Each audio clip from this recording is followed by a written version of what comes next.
Level 1. The pre-CS kid. You're sitting in an auditorium with 400 other people.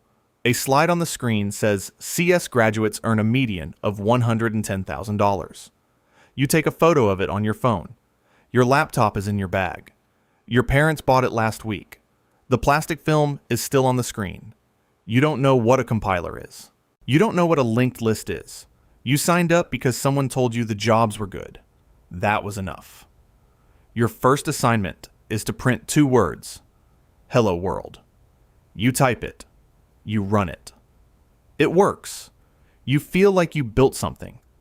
You tell your roommate. You text your mom. You think, this is going to be straightforward. Nobody corrects you. The professor smiles. The orientation speaker talks about the future. Nobody mentions the dropout rate. Nobody mentions the nights ahead. You close your laptop. The plastic film is still on the screen. You don't notice. Not yet. Level 2. The CS freshman. It is 1:47 in the morning. There are 2 empty energy drink cans on your desk. Your assignment was due at midnight. The cursor is blinking inside a black terminal window, and the program is not working, and you do not know why. You have been staring at this for 3 hours. The error message is 17 lines long. You Google the first line. The Stack Overflow answer has 400 upvotes, and you still don't understand it. You copy a piece of it. The error changes. That feels like progress. It is not progress. You go to office hours. You wait 45 minutes. The TA sits down, looks at your screen for 4 seconds, and fixes it without explaining what he did. He is already standing up before you can ask a question. You finally get it working at 2 in the morning. It prints a number. Just a number. You feel incredible. Then you open the syllabus. There are 6 more assignments before midterms. The next one is due Thursday. Level 3. The sophomore. The professor writes O of n log n on the board like it is obvious. You write it in your notebook. You draw a question mark next to it. You cross out the question mark. You draw it again. This is data structures and algorithms. This is the class that ends careers. 2 people who sat next to you in CS 101 are already switching majors. You can see the empty seats. You spend 4 hours implementing a linked list from scratch. No libraries, no shortcuts. Just you and memory allocation and a function that crashes every time you try to delete a node. You form a study group. 2 people in the group actually understand it. 2 are pretending. You are not sure which category you are in. The professor cold calls in lecture. You stare at your desk. He moves on to someone else. You exhale. Your midterm comes back with a 54 written in red. You pass the class with a C+. It feels like surviving something. Because it was. Level 4. The CS Junior. You have 2 windows open. LinkedIn on the left. LeetCode on the right. There is a spreadsheet behind both of them with 47 company names, most of which have not responded. Your LeetCode streak is 23 days. You are solving 2-sum for the 4th time this week because it keeps appearing in mock interviews. Easy problems feel beneath you. Medium problems take an hour. Hard problems make you question everything. You go to a career fair. You rehearse your 30-second pitch in the elevator. A recruiter scans your resume, gets to the internship section, finds nothing, and smiles in a way that ends the conversation. She hands you a branded pen. You take it. You have a GitHub profile with 3 projects. 1 is a to-do list app. 1 is a weather app. 1 is a to-do list app with a better color scheme. You know this is not enough. You keep building anyway. You get a rejection email from a company you forgot you applied to. You close it. You open a new problem. Medium difficulty. You set a timer. The cursor blinks. Level 5. The undergrad researcher. It is 4 in the afternoon on a Friday. The PhD students are still here. They are always still here. one of them has been in this lab for 5 years. She does not seem to find this unusual. Your professor assigned you a 34-page paper to read and summarize. You have read it twice. You understand most of it. You present your summary at the weekly meeting. The professor asks 3 questions. You can answer one of them. You are running a model on the lab's GPU cluster. It will take 6 hours to train. You set it going and sit back. You watch the loss numbers decrease slowly in the terminal. Sometimes they decrease. Sometimes they plateau, and you don't know why, and there is no answer key. The professor appears once a week. He is calm. His questions are not. You learn more from 10 minutes with him than from any lecture this semester. Your model converges on a Thursday evening. The professor looks at your results and says, "Interesting.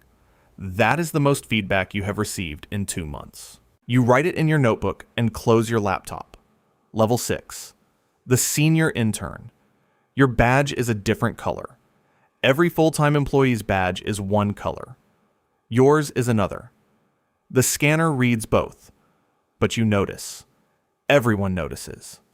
You are making more money this summer than your father made in some full years. The office has a snack wall and a rooftop and a shuttle that picks you up 8 blocks from your apartment. Your manager is friendly in the specific way that means you are being evaluated continuously. Your first task is to set up your development environment. It takes the entire first day. Nobody warned you. You do not ask if this is normal. You pick up your assigned project. The code base is enormous. You open one file. It imports 14 others. You spend 2 days just reading. Then you write your first pull request. It is 40 lines. It comes back with 23 review comments. Most of them start with the word NIT. You fix every comment. You resubmit. It gets approved at 4:58 on a Friday afternoon. On your last day, the email arrives. We'd like to extend a return offer. You read it 3 times, standing in the elevator. You exhale for the first time in 12 weeks. Level 7. The new grad. Your badge is permanent now. Your name is in the company directory. You searched yourself on the first day. You found yourself. It still feels slightly unreal. The onboarding document is 47 pages. The Slack workspace has 200 channels. The repository has been built by 300 engineers over 8 years, and the folder structure makes a kind of sense that you will not fully understand for another 6 months. Your first tickets are scoped small on purpose. Low risk. Limited blast radius. You are being kept away from the systems that matter until you prove you understand the systems that don't. You attend every meeting you are invited to. You are invited to too many. Senior engineers review your pull requests in 2 days. Their own get reviewed in 2 hours. You notice this. You say nothing. Your code ships to production for the first time on a Wednesday. Somewhere, a real user clicks a button you built. You will never know who they are. You will never know if they noticed. You built it anyway. The imposter syndrome does not go away. You just get better at working inside it. Level 8. The senior engineer. There are 4 engineers in the conference room, and they are all looking at you. The whiteboard behind you is covered in boxes and arrows. You drew every one of them. This is your design. You have to defend it. You are no longer paid primarily to write code. You are paid to decide what code gets written, by whom, and in what order.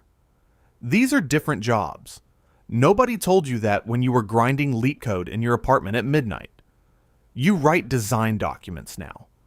You argue about abstractions in meetings that run long.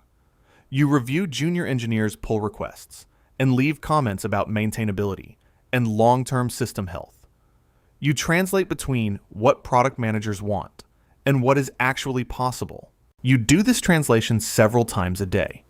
When a junior engineer is stuck for 2 hours, they ping you. You unblock them in 10 minutes. They thank you. Their manager praises them in the team channel at the end of the sprint. Your name is not mentioned. You built the foundation. That was the job. You close your laptop, and you already know what needs to happen next. Level 9. The staff engineer. The CTO is in the room. So are 6 vice presidents. You are the only person at this table who is not in management. You are also the only person at this table who actually understands what is being decided. You are presenting a recommendation to migrate the entire platform to a new architecture. It will take 2 years.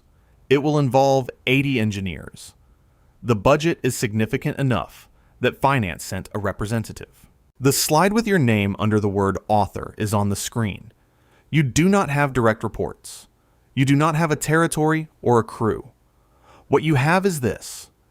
When you say a system needs to be rebuilt, the roadmap shifts. That is a different kind of authority than a manager holds, and it is harder to explain at dinner parties. You write documents that become policy. You evaluate decisions involving millions of dollars. You navigate the gap between what engineers want to build and what the business is willing to fund. The CTO approves your roadmap. 2 years of work begins today. You will not write a single line of the code. You close your laptop. You already know what needs to happen next. You are not sure there is a next anymore. You look at the org chart. Then you look at the exit. Level 10. The founder. 18 slides. That is your entire vision. 18 slides and 45 minutes, and a venture capitalist across a table who decided in the first 10 minutes whether you were worth listening to and has been waiting for you to finish ever since. There is no one above you now.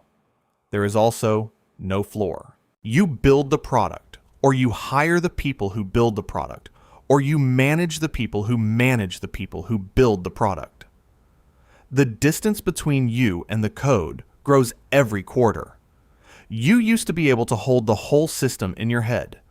Now, the system is an organization, and organizations do not fit in anyone's head.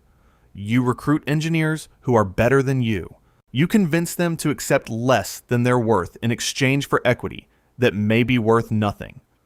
You believe in the thing hard enough that they believe it too. Some mornings, you believe it. Other mornings, you open your laptop at 5 a.m. and you run the numbers again, and you sit very still for a while. Your employees have mortgages. That's a fact you carry every Thursday when payroll runs. You started in an auditorium with a new laptop and a photo of a salary slide. You thought it was a career path. It was a filter. Most people stopped at level 3. Some stopped at 7. You kept going. Now, you are the one building the slide, the one showing the next kid what they could earn. You already know the slide won't tell the whole story. You never told the whole story either.